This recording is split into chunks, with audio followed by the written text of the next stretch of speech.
Dieses zum Kauf angebotene, gut gepflegte Vierzimmer-Einfamilienhaus befindet sich im Kreis Pinneberg. Das im Jahr 1967 erbaute Haus verfügt über 4 Etagen. Es wird über eine Gas-Zentralheizung beheizt. Das Gebäude verfügt über 2 Garagenparkplätze.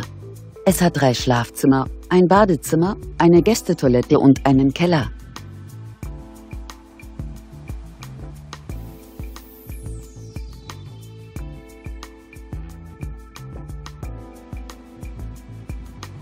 Auf einer Grundstücksfläche von ca. 896 Quadratmetern weist das Objekt eine Wohnfläche von ca. 130 Quadratmetern auf. Das Haus hat einen Kaufpreis von 360.000 €. Wir stehen Ihnen gerne für weitere Fragen zur Verfügung.